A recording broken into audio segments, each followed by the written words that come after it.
Assalamualaikum warahmatullahi wabarakatuh dan selamat pagi. Okay, so hari ini kita akan teruskan pembelajaran kita.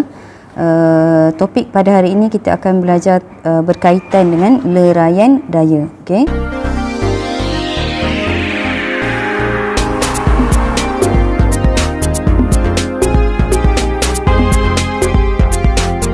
Okay. So kita teruskan kepada definisi bagi leraian daya. Okay. So apa dia leraian daya? Okay, leraian daya adalah proses meleraikan satu daya tunggal kepada komponen-komponen daya. Okay.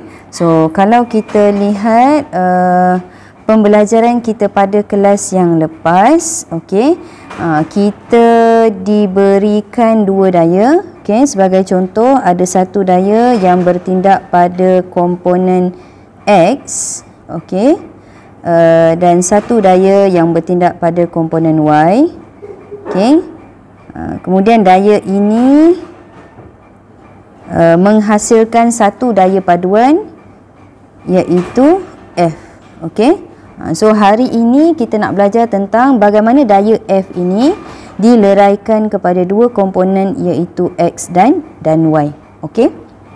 So kita lihat contoh leraian daya. Okay, berdasarkan rajah 1.14, okay, dalam buku teks kamu. Okay, so kita ada satu daya tarikan. Okay, satu daya tarikan. Kemudian daya tarikan ini, okay, dileraikan kepada dua komponen, okay, iaitu komponen mengufuk dan juga komponen menegak. Okay. So ini adalah komponen-komponen bagi daya tarikan tadi. Okey.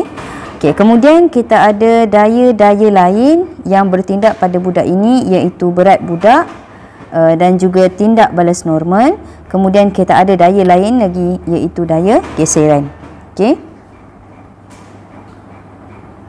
Okey, seterusnya okey, kita lihat okey. Okay, kita lihat pada rajah 1.15.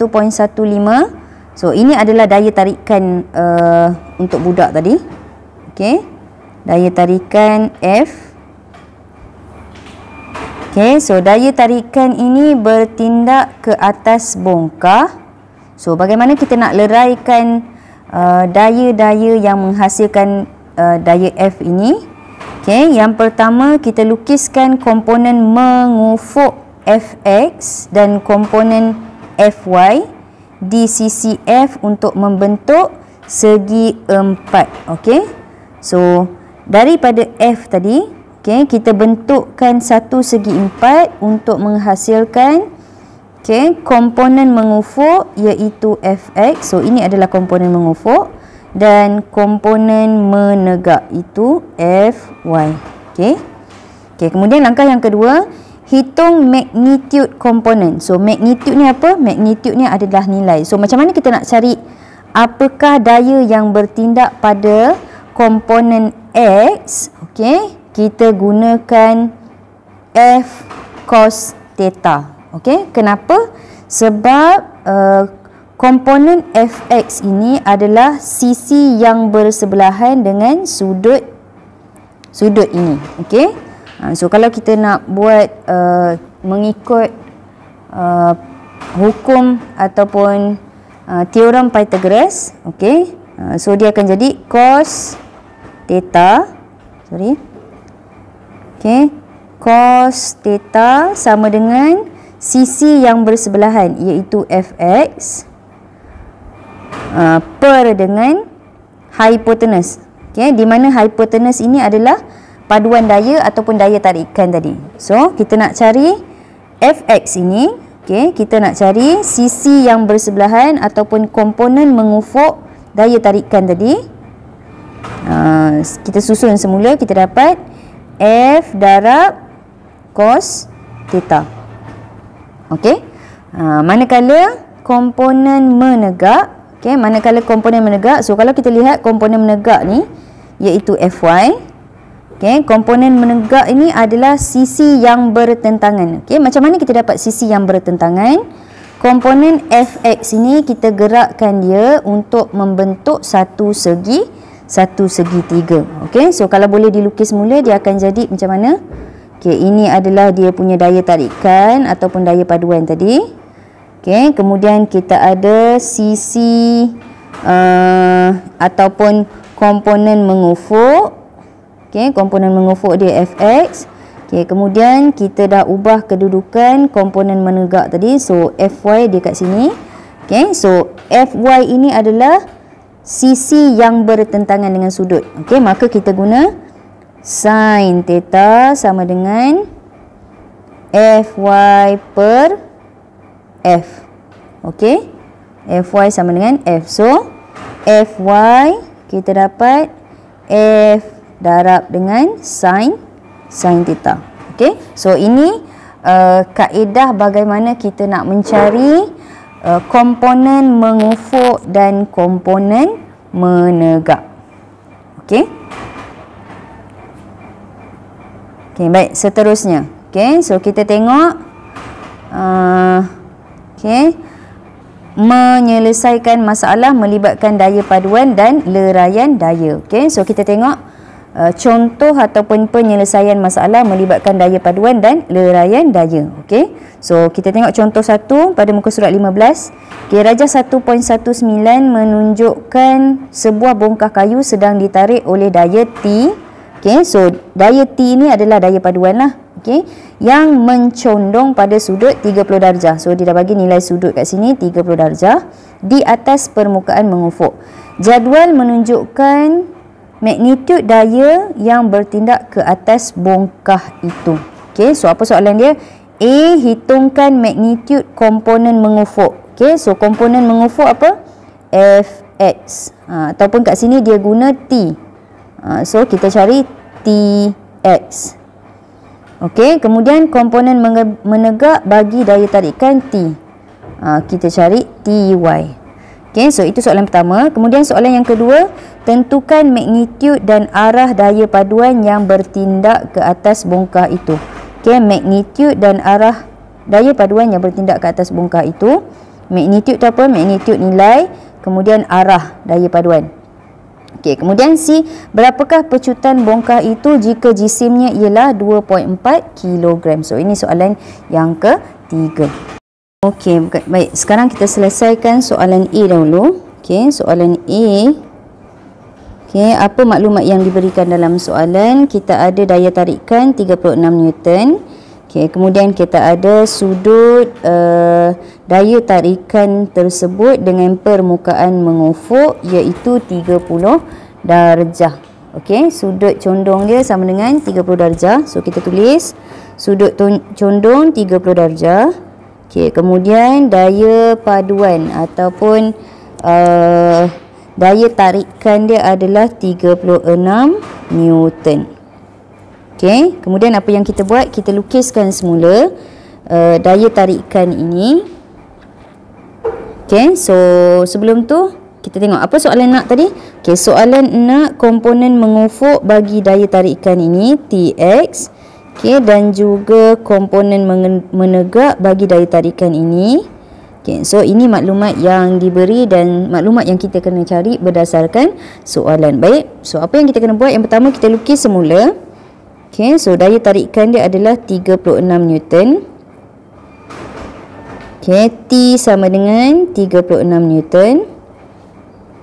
Okey, kemudian kita kena leraikan. Okey, kita kena leraikan komponen daya ini kepada komponen mengufuk, okey, ataupun komponen melintang. So Tx, okey, dan juga Ty.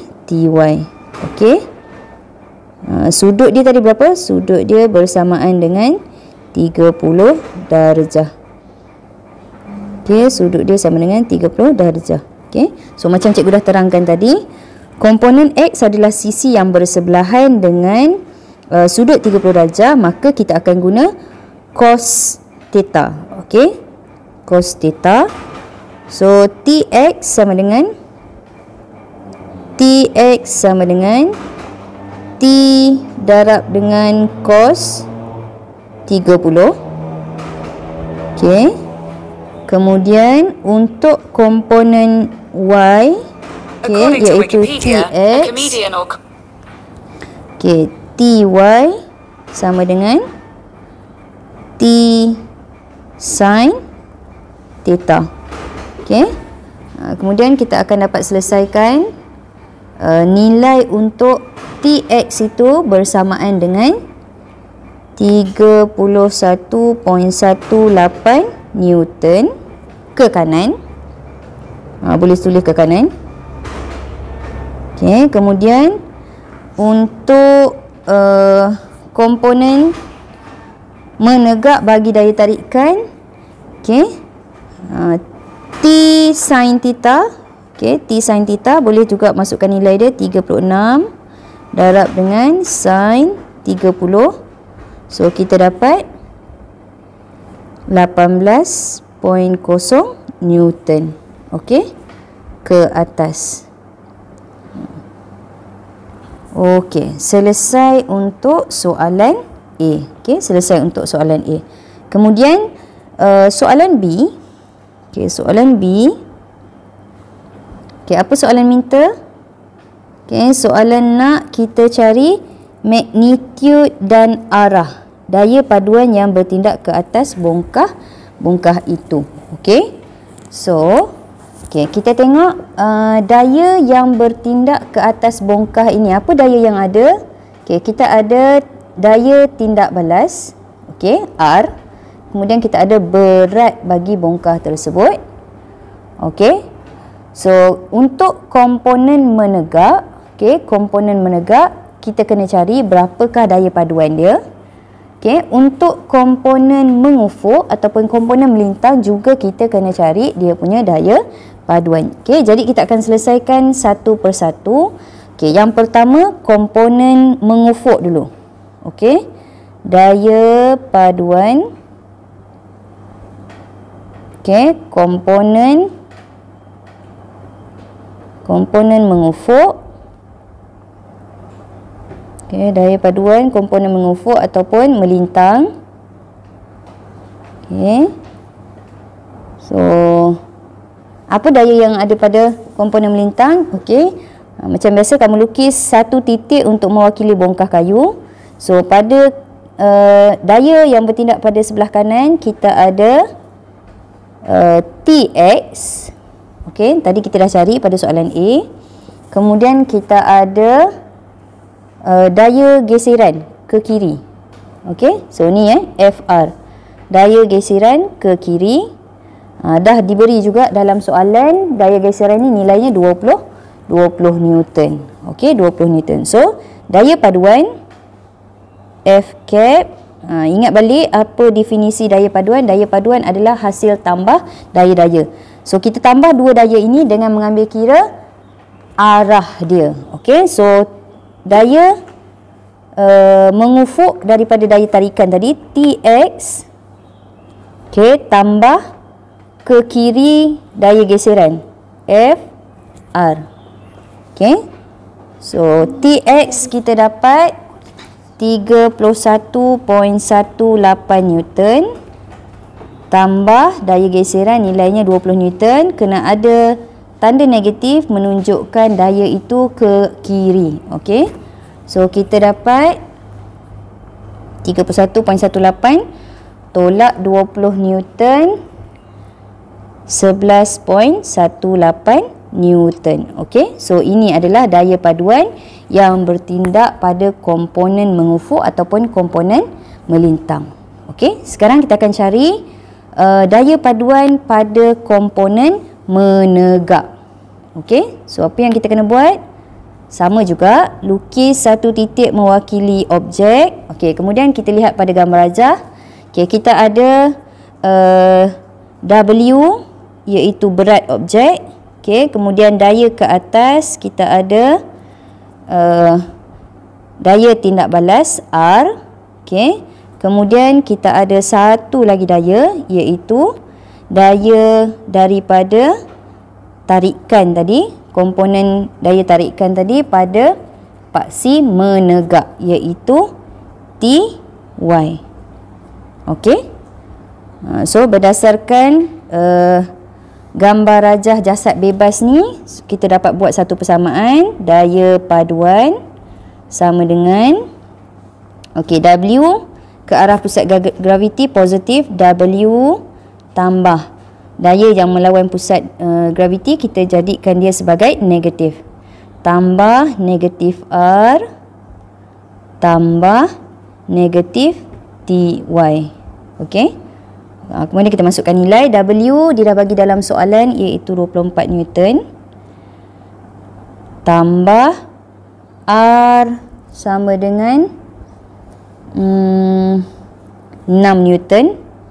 Ada tanda negatif menunjukkan dia lawan arah graviti, tambah TY yang telah kita cari pada soalan A tadi, nilainya 18 Newton. Ada tanda negatif menunjukkan dia lawan pusat graviti. Okey, so 24 tolak 6 tolak 18. So kita akan dapat 0 Newton. Okey. Selesai untuk soalan B. Okey, iaitu daya paduan dan arah daya paduan. Okey. Okey, so yang ni tadi di manakah arah Allahuakbar? Di manakah arah daya paduan untuk komponen mengufuk? Okey, so kat sini kita kena tambah 11.18 Newton ke kanan. Okey, menunjukkan objek ini bergerak ke kanan lah. Okey. Okey, kemudian kita pergi kepada soalan C. Okey, soalan C. Berapakah pecutan bongkah itu jika jisimnya ialah 24 kg? Okey, so dia nak cari pecutan. Maka C ni kita pakai rumus. Okey, daya paduan sama dengan jisim darab dengan pecutan. So kita dapat tadi daya paduan 11.18 Newton. Okey, soalan dah bagi maklumat untuk jisim bersamaan dengan 2.4 kg. Okey, so pecutan sama dengan 11.18 Newton bahagi 2.4 kg. Okey, so kita dapat jawapan akhir 4.66 meter per saat kuasa 2. Okey. Okey, itu saja untuk pembelajaran hari ini. Okey, dalam nota kamu masukkan daya paduan tadi. Okey, kemudian salin penyelesaian masalah seperti yang cikgu tunjukkan. Ini ada juga dalam buku teks kamu. Okey, semoga apa yang cikgu sampaikan kamu mudah faham, dan sekiranya ada masalah boleh terus tanyakan cikgu secara personal. Okey, Assalamualaikum warahmatullahi wabarakatuh dan selamat sejahtera.